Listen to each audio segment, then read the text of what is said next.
This poem's called Beloved Hero Cheats Death. 1. In second grade, a substitute teacher from Wisconsin taught my class. She said, "Most of the towns in Wisconsin are spread out, unlike here." This shocked me because I thought all cities were clustered together, like there's Seattle and there's suburbs, and that's all the world is. I didn't know that Chairman Mao led a peasant revolution. In second grade, I was in Seattle with my dad, and I asked him, "Why do they put all the cool stuff in Seattle if no one lives here?" And he told me a lot of people live there. I thought people lived in the suburbs and commuted to Seattle, and it functioned like the largest capitalist pastry in a giant sack of pastries. 2. You know those bumps circling nipples on the areola? I learned they're called Montgomery glands. I see them as a beautiful and erotic part of boobs. But I found them more erotic when I called them a cluster of ideas for something that I thought was nameless.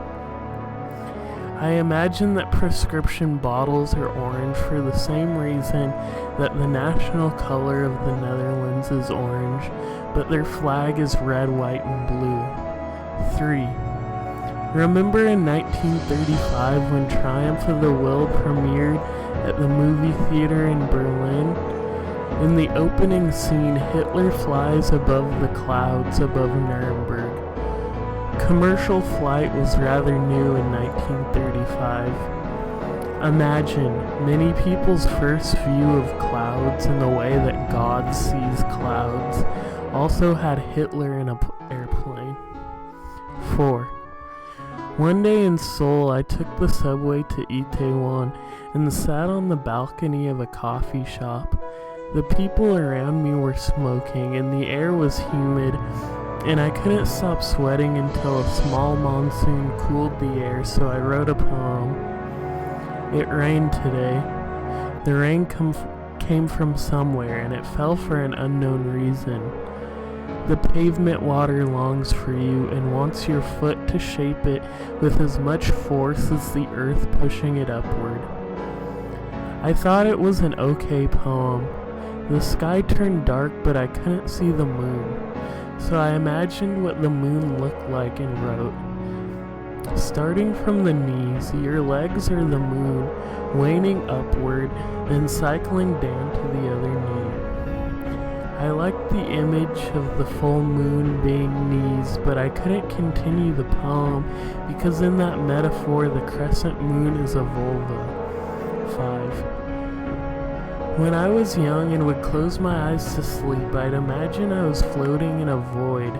It would feel scary but calming, and the air would feel like the edge of a hardback book when the binding frayed. In my dream, I'd stand on a train platform in the middle of the void until I felt too scared and woke up. I hadn't slept feeling like that since I was a little boy at a resort in Mexico, but I slept like that on the night that you left. 6. On the night you left, I walked to your apartment after working at the calendar store, and then we drove to the Taco Bell on Burnside. The inside of Taco Bell closed 15 minutes after we got there, so we drove back to your empty apartment. Your apartment without things echoed like a church or cave.